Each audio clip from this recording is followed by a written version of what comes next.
After 5 years of development, Atomic Heart, a highly unconventional FPS role-playing game, will see its release on February 21st, 2023.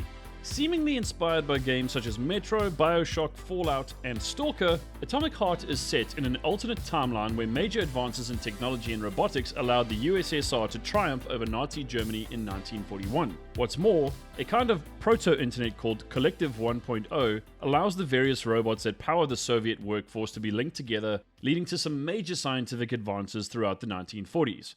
Atomic Heart takes place in 1955 and sees you take on the role of, shall we say, a not-so-right-in-the-head KGB agent codenamed P3, who has been dispatched by the government to investigate a manufacturing facility that has gone dark. Upon arrival, it's apparent that things are, pretty bad. We're talking robots that have gone totally haywire and started conducting strange experiments like bringing the dead back to life and doing everything they can to make sure intruders are swiftly dealt with. Now, it goes without saying that Atomic Heart is bizarre, and because ammunition is pretty scarce, you're going to need to use more than just firepower to outwit your very angry and very advanced foes who are more than happy to slice you up into little pieces without a second thought. You'll also need to get good at crafting some melee weapons so you can smash, slash, cut, and pulverize your adversaries into dust, at least the ones that are small enough.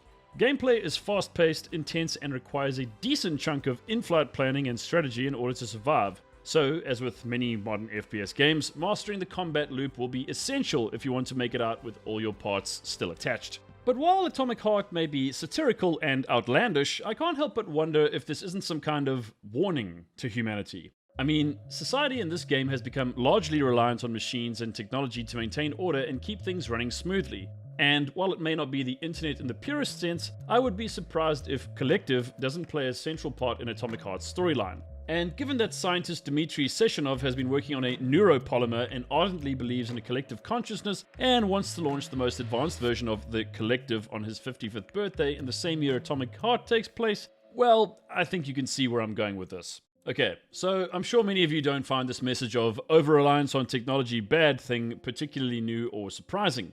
I mean, think of Isaac Asimov's I, Robot, or The Matrix. The latest movie doesn't count. Or even Skynet from the Terminator franchise. Oh, fun fact, China has been surveilling its citizens for years and actually called their monitoring system Skynet. Isn't that just great?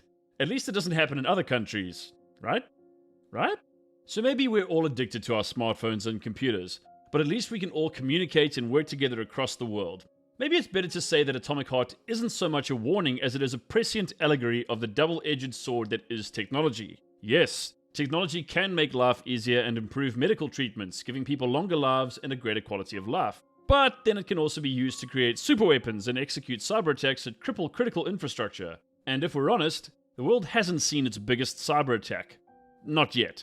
And if you think, psh, you're just being dramatic, well, in an article appearing on Cybercrime magazine, cybercrime is expected to cost the global economy $10.5 trillion by 2025. That's just over 2 years away. I don't think our world is all that different from the one in Atomic Heart.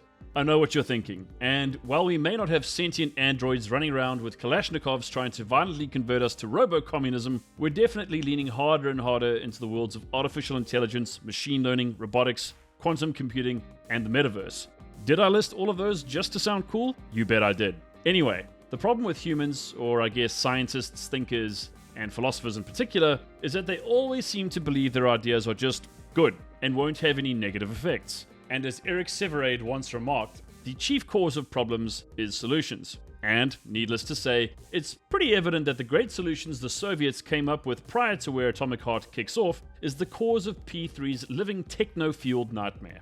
And what's ironic is that, in order to beat or even just keep up with the machines that exist in the world of Atomic Heart, humans have to become more like machines themselves. As P3, you'll get to use an experimental polymer glove that is battery-powered and will allow you to absorb new polymers, granting you some unique and very useful abilities in combat situations. And just as Adam Jensen is fitted with implants and neural enhancements in Deus Ex to take on foes in a futuristic world, the troubled KGB agent in Atomic Heart has some of his own enhancements so that he can go toe-to-toe with giant murderous balls of rolling robotic carnage. Here's hoping you don't end up some Marxist flapjack when you do eventually get to play. Even if Atomic Heart is a warning to people, it's not like the majority are going to listen anyway.